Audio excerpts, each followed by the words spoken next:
창세기부터 시작해 성경은 시작되어집니다. 그리고 창세기 1장부터 시작된 것이 창세기 50장이 이제 창세기는 끝이 납니다.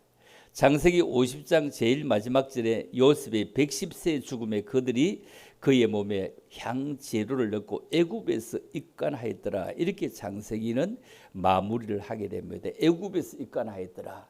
그들이 이스라엘 백성인데 유대 나라가 아닌 애굽에서 입간하였더라. 이렇게 마무리를 하고 있는 것을 쳐다보면서 왜 이런 일이 일어났을까 이런 생각을 해봅니다.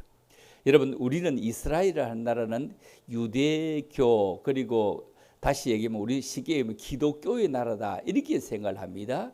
그런데 사실은 그렇지 않습니다. 이스라엘은 유대교와 그리고 기독교는 엄청나게 다릅니다. 엄청 다릅니다. 그리고 이스라엘 사람들은 세상 사람들 중에 제일 터집을 잡기 최고 좋아하는 나라입니다. 터집의 종교입니다. 그 이스라엘 나라는 그 종교 분포가 유대교가 74.2%입니다. 74.2%. 유대교와 기독교는 많이 다릅니다. 유대교는 모세 오경을 중심으로 하는 교회입니다. 모세 오경만 믿기 때문에 이는 이로, 주먹은 주먹으로, 칼은 칼로, 이게 유대교입니다. 그 모세 오경을 중심으로 하고 있습니다. 그런데 참 생각해 보면 그렇죠.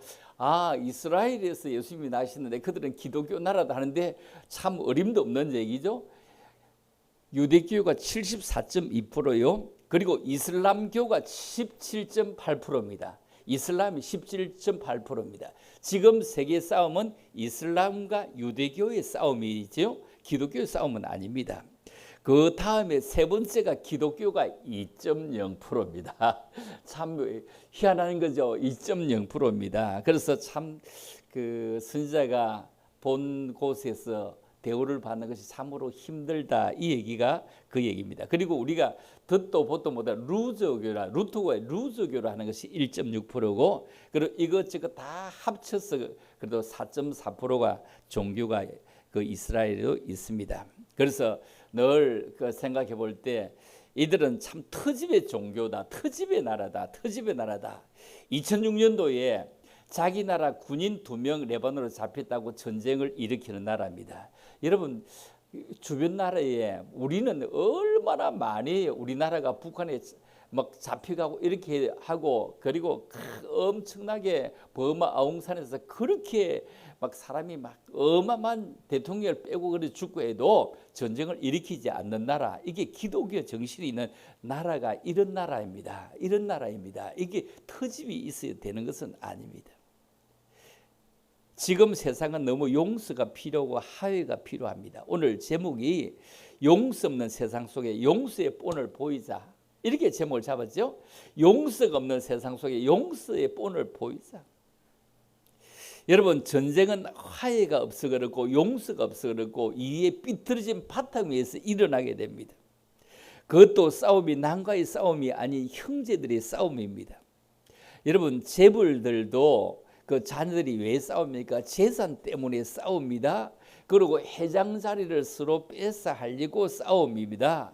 그 회장 자리 하려고 뭐 얼마나 힘든데요. 그만 뭐 동생 너가 해라. 네가 그래도 공부를 낮게 해서 네가 해라. 서로 이렇게 하지 않고 이거 뺏으려고 얼마나 소송을 하고 싸움을 하고 난리인지 모릅니다. 이 권력을 가지고 있으면 얼마나 힘든데 이 권력 때문에 그렇게 싸우는 거 보세요. 북한의 그 권력 어떻습니까? 그 김정은이 권력을 받아 아주 어리니까 중국에 가서 중국에서 뭐라고 합니까? 그 김정은이 뭐 어려서 뭘 잘 하겠나? 잘못하면 어쩌노? 이러니까 그 고모부가 뭐야? 걱정하지 말아야 됩니다. 나이든 김정남도 있습니다. 이 한마디 했던 게 기 들어오니까 그 고모부 총살해버리잖아요. 그리고 그 외국에 있는 그 김정남 그 형도 어떻게 합니까? 그래 끝까지 추적해서 다 죽이잖아요. 이것이 세상의 전쟁입니다. 전쟁. 어떤 목사님을 어떤 젊은 남자가 찾아와서 얘기를 합니다. 왜 찾아오냐 물으니까 이런 얘기합니다. 그가 지금 얘기를 하자고 그 조상 때부터 얘기를 할머니 얘기를 하면서 우리 할머니는 할아버지 지게작대기에 맞아서 허리가 부러진 채로 누워서 시름시름 앓다가 돌아가셨답니다. 나는 우리 할머니를 본 적이 없습니다. 그런데 우리 어머니는 아버지랑 부부싸움을 하다가 아버지가 휘두른 발길질에 차여가지고 허리를 다친 채 오랫동안 입원을 하고 치료를 받고 제대로 몸을 못 쓰고 있습니다. 그런데 나도 며칠 전에 술을 먹고 집에 왔는데 잔술을 하는 그 아내가 하도 잔술을 그만해라고 술금에 밀쳤는데 그냥 아내가 또 넘어져서 허리를 부러가지고 입원 중에 있습니다. 아무래도 우리 가정에 흘러가고 있는 저주의 귀신이 있는 것 같습니다. 너무 두렵습니다 하면서 그 얘기를 나누러 왔다는 것입니다.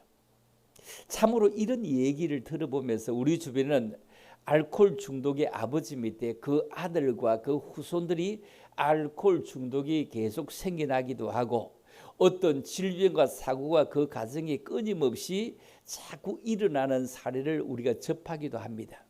우리가 책도 보면 가문의 저주를 끊으라 이런 얘기도 듣고 책도 있습니다. 가문의 흐르는 저주를 끊으라. 가문의 흐르는 저주를 끊으라. 즉 우리의 가게에 우리의 가정에 우리의 가문에 흐르고 있는 일정한 저주 저주파가 저주가 있다면 끊어야 되는데 이걸 끊기 위해서는 우리가 복된 삶을 저주를 끊기 위해서는 우리가 어떻게 끊을까요? 저주의 줄은 세상에 안 끊칩니다. 저주는 안 끊칩니다. 저주는 어떻게 할 때 끊치느냐? 내가 저 줄 때 끊칩니다. 저주는 어떻게 끊친다고요? 내가 저 줄 때 끊칩니다. 내가 저 줄 때 그래 너 말이 맞아. 너가 맞아. 그래 너가 더 똑똑해. 너가 괜찮아. 이렇게 내가 저주야 저주가 끊치지. 내가 이기려고 하면 절대로 저주는 안 끊치구나. 안 끊치구나. 유대교와 그 이슬람교 간에 서로 저주지 않기 때문에 저주가 끊치지 않는 것이 아브라함 때부터 지금까지 내려오고 있는 것입니다. 좀 져줄 수 없을까? 좀 져줄 수 없을까? 그래 너가 좀 맞아. 말로도 좀 져주고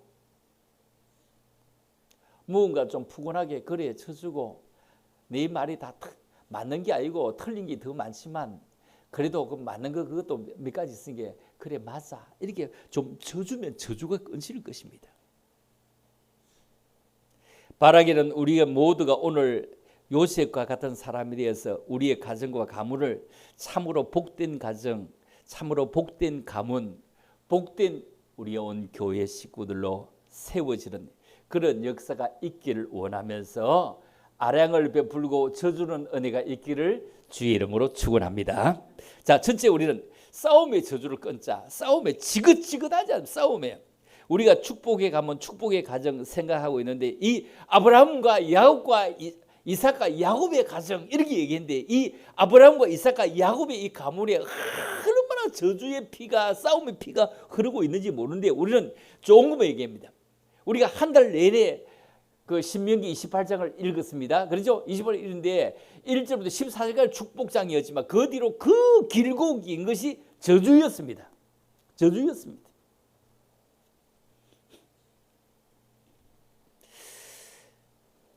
이 가문에 야곱의 아들들 12아들이 있는데 이 축복의 물줄기 사이에 깃들어 있는 그 어둠의 저주의 흐름이 있었습니다.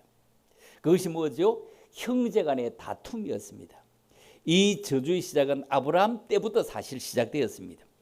아들을 주시겠다는 하나님의 약속을 무시한 채 인간적인 방법이 아닌 하나님의 방법으로 끝까지 참아야 되는데 그 방법을 참지 못하고 인내하지 못하고 하나님이 진짜 약속하기는 했어?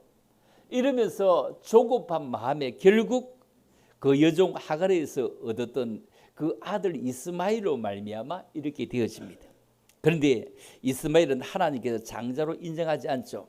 그 위에 하나님의 은혜, 하나님의 사랑, 하나님의 뜻 가운데 예정된 대로 준 이 아들 이삭을 낳지만 먼저 낳은 이삭의 형 이스마엘은 굉장히 크게 상처를 받게 키웁니다.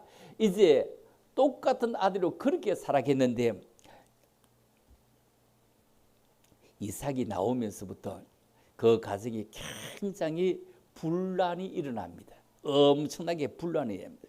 너무너무 편애했습니다. 이게 축복의 아들이요, 이게 약속된 아들이요, 늦게 나왔지만 이게 이러다 보니까 너무 편애하고 너무 이렇게 차비를 두다 보니까 너무 그냥 그 어른들만 안 보면 이스마엘은 이삭을 괴롭히겠죠. 너 때문에 내가 뭐 잘못한 것이 있다고, 내가 뭐 잘못한 것이 있다고, 이 새끼야 네가 왜 나와가지고 내가 뭐 이스마엘이 잘못한 거 하나도 없어. 지금까지 사랑받는데 너 때문에 내가 말이야. 지금처럼 CCTV도 없으니까 얼마나 그럴 수밖에 없도록 어른들이 그렇게 만들어갔어. 결국 CCTV는 없어도 잘 못 때려서 멍들고 했던 걸 쳐다보면서 결국 쫓아내는데 이스마엘도 쫓아내고 하갈도 다 쫓아냅니다. 이때 저주의 씨앗이 뿌려지게 됩니다. 쫓겨나면서 이를 악물고 쫓겨납니다. 이 저주는 결국 이삭의 두 아들 야곱에게 내려와서 더 확장되게 됩니다. 쌍둥이 형인 에서와 그리고 그 밑에 있는 아벨로 내려와서 죽고 죽이는 이런 엄청난 피비린내가 일어나게 됩니다. 야곱을 죽이려고 할 때 어떻게 되죠? 야곱은 안 죽으려고 아무 생각도 없이 그냥 뛰어서 엄청난 멀리는 외삼촌 라반의 집에서 20년간 도피 생활을 합니다. 하나는 죽이려고 하나는 도망을 합니다. 후에 형제가 화해를 하긴 하지만 그 앙금은 이스라엘 역사에 지금까지 그대로 남아 있습니다. 이 저주가 지금 중동의 하마스, 헤즈볼라 하는 이런 싸움이요. 그리고 이 저주가 지금까지 온 세계의 물가를 뛰어오르게 만들고 온갖 삶을 우리에게 어렵게 만들어가는 것이 그 근원입니다. 이 저주는 흘러서 야곱의 12아들에게 내려왔습니다. 요셉은 아버지 야곱의 12아들 중에 11번째 아들입니다. 아버지 야곱은 유난히 요셉을 사랑했습니다. 야곱의 엄청난 잘못이 결국 지금의 불행을 가져왔습니다. 12아들을 낳았는데 그 11번째 아들이 똑똑 닦고 유난히 끼고 돌았던 것이 지금 이런 현상이 생긴 겁니다. 문제는 다른 형제들 모두가 이 아이 때문에 엄청나게 마음의 상처를 얻고 살아갑니다. 모두가 상처를 받습니다. 함께 사랑받아야 되고 함께 해야 되는데 어떻게 옷도 11번째 이놈만 신발도 얘만 잘 맞춰 신겨주고 이것이 결국은 이 아이를 사랑한 것이 아니라 이 아이를 참으로 미움의 대상으로 만들게 되고 저주의 대상으로 만들게 되고 요셉이라는 이름 듣는 것 자체가 그 형들에게는 그냥 스트레스였습니다. 요셉이 있는 것 그 존재만으로 그 형제들 전부가 다 상처가 되었습니다. 상처나 아픔 자체가 저주는 아닙니다. 그러나 이 상처가 외적인 행동으로 드러나게 될 때 다른 사람들에게 치명적인 피해를 주게 될 때 이것이 저주가 됩니다. 형들이 요셉을 미워하고 시기하고 질투하는 것은 어쩌면 자연스러운 감정입니다. 여러분 시기하고 질투도 그냥 비슷한 동대해야 되는데 그 큰 형들이 조만 이 아이를 시기하고 질투할 만큼 누가 그렇게 만들었습니까? 어른이 만들었습니다. 어른이 이렇게 만들었습니다. 요셉의 나이가 17살이 되었을 때 아버지가 너 형들 일 잘하는가 보고 이라. 일하고 있는지 보고 이라. 뭐 하고 있는지 보고 이라. 이랬을 것 같아.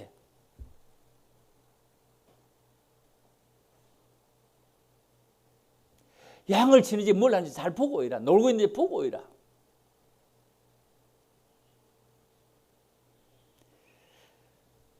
그걸 본 그 형들이 보았을 때 그 당시는 늑대도 많고 뭐 호랑이도 있었는지 모르겠습니다. 물려 죽음을 하거나 죽이려고 해버립니다. 죽이려고 합니다. 죽이쁘자. 죽이보자. 뭐 지도 새도 없이 죽이보자. 우리 못 봤다 하면 끝이잖아. 우리 못 봤다 하면 끝이잖아. 못 보았다 하면 끝이잖아.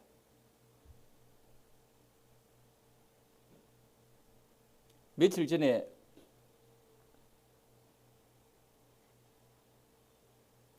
자기 부인을 죽여서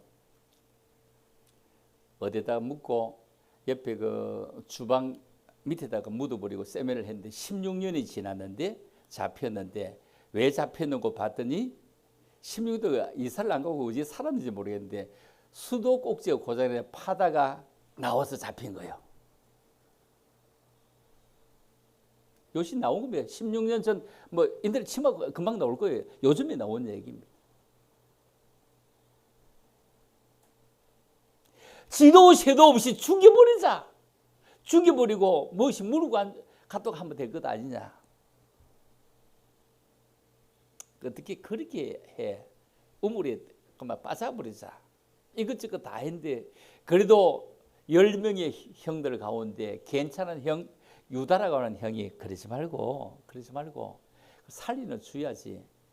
그래야만 누이 좋고 매부 좋지. 그 팔아먹자. 그러니까 팔아먹은 겁니다. 10명이 20냥 받아가고 2분씩 다 나눴을 겁니다. 여러분 형제 중 유다의 그래도 넓은 마음 때문에 요셉은 죽이지 않았습니다. 종으로 팔았습니다. 결국 상처가 이 가정의 저주가 된 것입니다. 그 아버지가 17살까지 막 그렇게 좋아했는데 그때부터 그 아버지는 시름시름 야곱은 이 아들 잃은 것 때문에 얼마나 마음의 상처가 컸을지 모릅니다. 어마어마하게 컸을 것입니다. 여기서 축복의 가문, 복의 가문이 된 아브라함과 이삭과 야곱의 가문에 그 축복 사이에 깃든 어둠을 보면서 우리는 한 가지 교훈을 받아야 됩니다. 나의 당대의 복을 누리고 행복한 삶을 살기 위해서는 후손들이 참으로 복된 삶을 살 수 있도록 하기 위해서는 참으로 편애하지 않아야 되구나. 할 수만 있으면 편애하지 않아야 되구나. 편애하지 않아야. 자, 두 번째, 저주를 끊는 사람이 되라. 아브라함은 몇 대를 걸쳐 내려오던 이 저주의 질긴 끈을 끊어오는 것이 아브라함과 이삭과 야곱 그 밑에 내려와서 4대체가 요셉이지 않습니까? 요셉입니다. 요셉은 선조들부터 내려오던 형제들의 다툼이란 저주의 끈을 끊어버리고 축복의 가문으로 새롭게 만들어가 봅니다. 첫째, 어떤 일이 일어났습니까? 7년 엄청난 가뭄이 일어났던 것을 우리가 기억해 봅니다. 우리는 먼저 오늘 말씀을 대하면서 두려움 속에 있는 형들을 이제 만나게 되는데 애굽에 팔려온 요셉은 결국 우여곡절을 그때 하나님의 엄청난 은혜로 총리가 되는 것입니다. 왕 밑에 총리입니다. 그때 마침 근동에 7년간의 대흉년이 왔을 때 먹고 살 길이 너무너무 막막했을 때 집에 있는 모든 폐물을 다 팔아가지고 쌀 한 말씩 쌀 5대씩 뭐 이렇게 사 오려고 애굽으로 내려가게 됩니다. 그때 결국 거기 가서 요셉을 만나게 됩니다. 깜짝 놀랍죠. 요셉은 아버지하고 형제들의 모든 식구들을 쳐다보고 어떻게 하죠? 그 쌀이 팔아갈 것 없이 전부 다 이사를 와야 돼. 쌀 이거 팔아가봐서 한 달도 못 가서 이제 한 달 먹을 양식 사실 못 짊어지고 가잖아요. 그죠? 지금은 우리가 그 반찬을 먹기 위해서 밥이 있는 거지. 전에는 밥을 먹기 위해서 반찬이 필요했다며. 그렇죠? 삶이 바뀌었는데 한 달도 못 먹을 때 다 이사를 와. 다 이사를 와서 이제 요셉 옆에서 살게 됩니다. 그런데 요셉 옆에 살면서 그 아버지 있을 때는 몰라도 그 형들이 아무도 안 죽고 살아 있으면서 마음이 두근반 세근반 늘 이렇습니다. 왜? 아버지 오래 살아야 될 텐데 아버지 죽고 나면 우리는 골로 가는데 아버지 죽고 나면 우리는 막 국물도 없이 막 그냥 막 이러대요. 그런데 이런 마음을 왜? 자기들이 옛날에 심었던 이 씨앗이 이제 자랐는데 어떻게 이렇게 되었을까? 세상에 이럴 줄을 몰랐네. 지금은 먹고 살기는 좋지만도 이제 편해지니까 그 마음이 들어서 잠을 잘 수가 없습니다. 그런데 결국 아버지가 돌아가십니다. 아버지가 돌아가는데 장례를 마치고 난 지금 형들의 두려움이 엄청나게 커서 얘기합니다. 15절입니다. 시작. 요셉의 형제들이 그들의 아버지가 죽었음을 보고 말하되 요셉이 혹시 우리를 미워하여 우리가 그에게 행한 모든 악을 다 갚지나 아니할까 하고. 자, 이 말씀 다 아버지가 죽고 나면 복수를 하는데 얼마나 복수를 해올지 이 저주의 사슬이 그 형들의 목을 얽어매고 옥죄고 있는데 이 목만 옥죄는 것이 아니라 마음도 혼도 정신도 그들의 모든 삶을 전체를 옥죄옵니다. 저주의 가장 피해자는 요셉이 아니라 그들의 형들이었습니다. 그들의 형들이었습니다.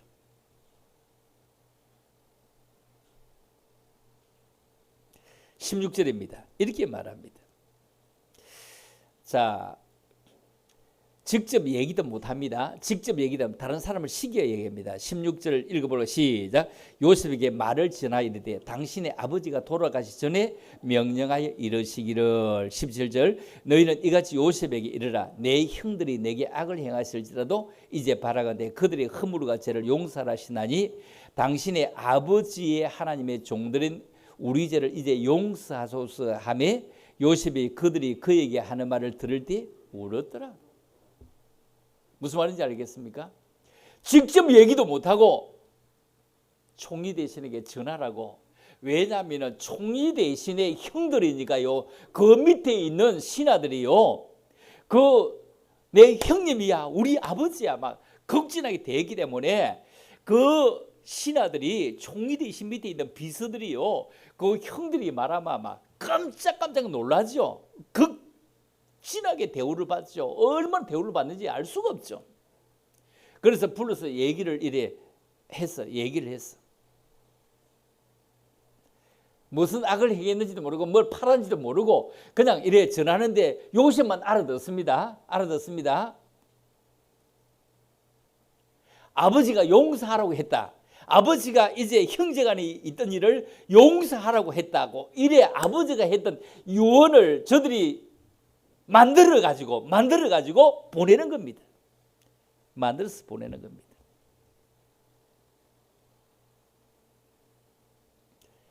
그런데 여기서 볼까요? 요셉이 그들이 그에게 하는 말을 들을 때 뭐 했더라? 울었더라. 그 얘기를 들을 때 울었더라. 왜 울었을까요? 억울해서 울은 것이 아니라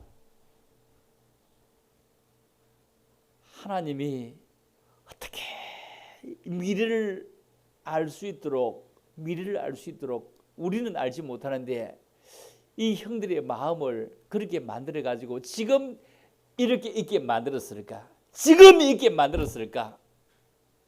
감격해서 울었을 것입니다. 지금까지 고생하면서 누명도 쓰며 살아왔는데 그런 게 주마등처럼 이 얘기를 할 때 필름이 쫙 한꺼번에 흘러갈 때 너무 감격해서 울었을 것입니다. 용서를 구하는데 눈물을 흘렸다. 이를 뿌득뿌득 갈지 않고 눈물을 흘렸다. 이 말은요, 얼마나 삶이 다릅니까? 얼마나 배워야 할 만한 얘기입니까? 얼마나 대단합니까?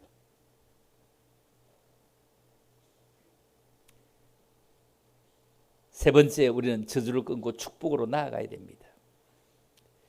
저주를 끊으려고 하면, 축복으로 나아가려고 하면 이 형들의 용서의 요구 앞에 요셉은 이제 자신과 자신의 가문 모두를 들이우고 있던 저주의 고리를 칼로 끊는 것이 아니었습니다. 칼로 못 끊었습니다. 뭐로 끊었죠? 눈물로 녹였습니다. 울었더라. 칼로 끊는 것이 아니었습니다. 울었더라.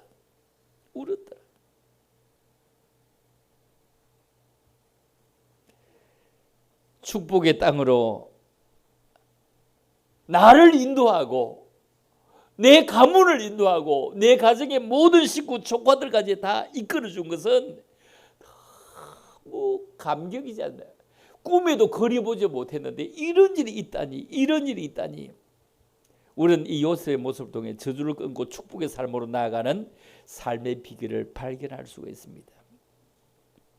요셉이 그들이 그에게 하는 말을 들을 때 울었더라, 울었더라, 울었더라.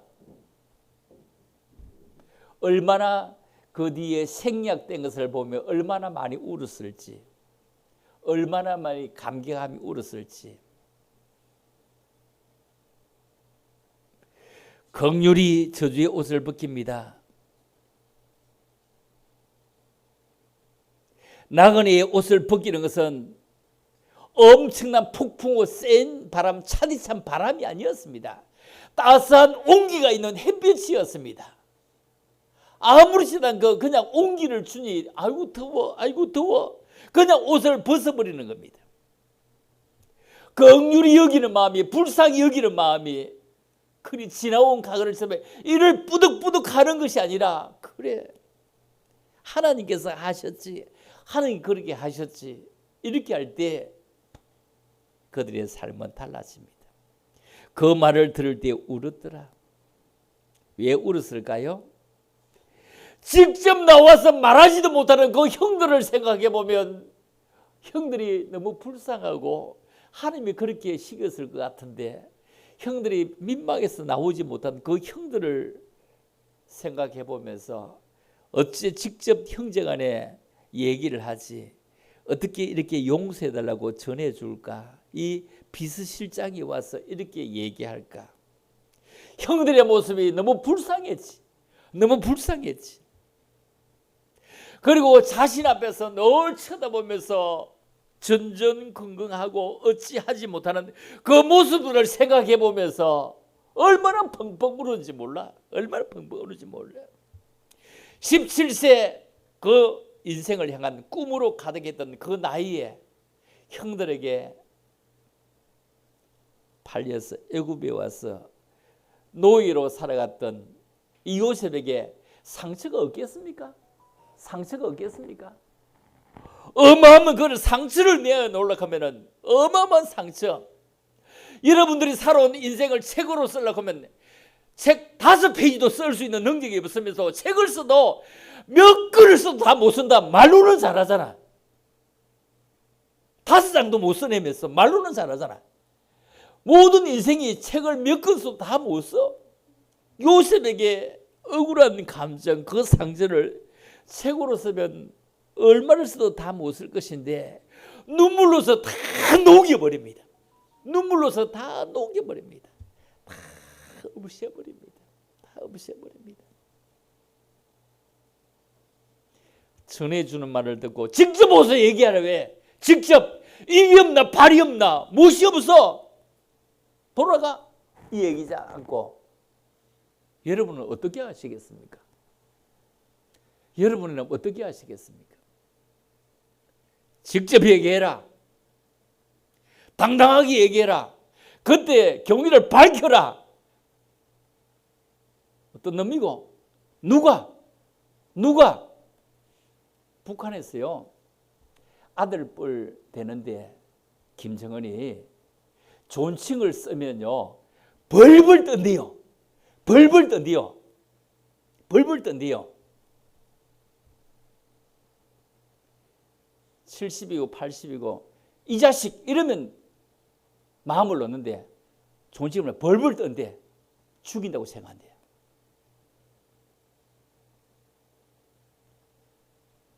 입이 없어, 팔이 없어. 왜? 직접 나와서 얘기해. 이 얘기를 하지 않고 얼마나 울었는지 몰라. 그 울음은 얼마나 길었을지 몰라요. 있어도 현장을 다 기록하면 하늘을 두루마리 삼고 바다를 먹물 삼아도 모자란 걸 생각해 보면 요셉은 얼마나 울었을지 알 수가 없습니다. 그에게 있었던 상처, 보디발의 집에 있었던 상처, 감옥에서 2년 동안 억울한 감옥살이를 하면서 배웠던 배움의 나날과 억울한 감정, 이 모든 것이 지나갈 때 형들을 만나서 용서하기 전에 그는 자신의 삶을 돌아보면서 책을 써도 몇 권 쓰는 것이 아니라 참 얼마나 감격의 눈물, 감동의 눈물, 그리고 해안의 눈물, 억울해서 몸서리쳤던 그 시간과 함께 하나님이 이렇게 인도하셨구나. 이 모든 것은 하나님께서 하셨구나. 노예로 팔려간 것은 저주였지만 그러나 그 저주의 현장에서 놀라운 은혜를 경험한 것은 무엇입니까? 무엇입니까? 그 인간은 미워도 이 저주의 현장에서 나를 생명의 길로, 나를 천국을 알게 하는 길로, 나를 예수를 알게 하는 길로 인도했다면 이거는 무슨 은혜입니까? 요셉을 팔았던 그 형들은 믿고 철저히 원수같고 한 칼에 다 날리고 싶지만 지금 그를 잊게 한, 이 요셉을 잊게 한 세계 최고의 부자의 그 나라의 총리가 되게 한 그 하나님의 은혜를 생각해 볼 때 여기서 나는 며칠을 울었을까? 성경은 보디발의 장군의 집에 있을 때 사실을 기록합니다. 그가 요셉에게 자기 집과 그 모든 소유물을 주관한 때부터 여호와께서 요셉을 위하여 그 애굽 사람의 집에 여호와의 복이 그 집과 밭의 모든 소유에 다 미친지라. 복이 미친 듯이 찾아왔어. 누가? 요셉에게 그 집을 맡겼을 때 이 말입니다. 하나님은 보디발 장군이 볼 수 있도록 요셉과 함께 했습니다. 고통에 내던지던 요셉이었지만 하나님은 그 요셉과 함께 했고 모든 순간순간에 놀라운 은혜를 쏟아부었습니다. 이와 같이 그의 형제들을 긍휼히 여길 수 있었던 것은 저주의 상황 속에 임하는 저주보다 하나님의 더 큰 은혜가 그에게 경험되었기 때문입니다. 이 저주보다 하나님의 큰 은혜 때문에 형들의 저주는 요셉에게 큰 상처가 되지 못했습니다. 그 형들의 저주는 요셉에게 저주가 아니었습니다. 오히려 다른 은혜를 누리게 하는 통로였습니다. 여러분, 하나님의 은혜 아래 있다면, 저주가 아니라 경험의 다리, 못 건너올 다리가 아니라 다시 다른 사람이 건너올 수 있도록 다리를 폭발시키는 것이 아니라 내가 걸어간 그 다리를 함께 걸어와서 상보고 만날 수 있는 그런 것이구나. 저주는 저주면 저주가 끊지구나. 그들이 말할 때 울었더라. 요셉이 그들에게 하는 말을 들으니 울었더라. 자, 17절 한번 읽어보고 마칩시다. 시작. 요셉이 그들이 그에게 하는 말을 들을 때 울었더라. 그 일을 들을 때 울었더라.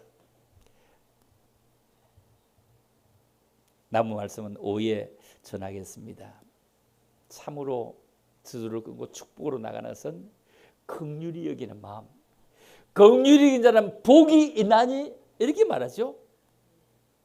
긍휼히 여기는 자는 복이 있나니 저희가 하나님을 볼 것이라. 저희가 정말로 온유한 자는 복이 있으니 땅을 기업으로 받을 것이라. 마태복음에 쭉 나오는 얘기. 제일 먼저 긍휼히 여긴 자는 울었더라.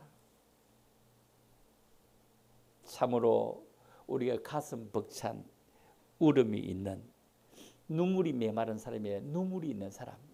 여러분, 눈에 눈물이 없으면 눈이 돌잖아. 얼마나 힘든지 아세요? 여러분의 눈에 눈물이 있다. 얼마나 큰 복입니다. 여러분, 눈이 안 돌아가서 모가지를 돌리려 해봐. 눈알이 자동스럽게 돌아가지고 이리 보고 저리 보는 거, 이게 얼마나 참으로 소중하고 감사한지 모릅니다. 여러분, 눈물이 있는, 용서의 눈물이 있는, 회복의 눈물이 있는, 긍휼의 눈물이 있는 그런 귀한 삶이 있어 정말로 용서하지 않는 세대에 정말로 용서가 있는 그런 믿음의 사람들이 다 될 수 있기를 주님의 이름으로 축원합니다. 하나님 아버지, 오늘 참으로 감사합니다.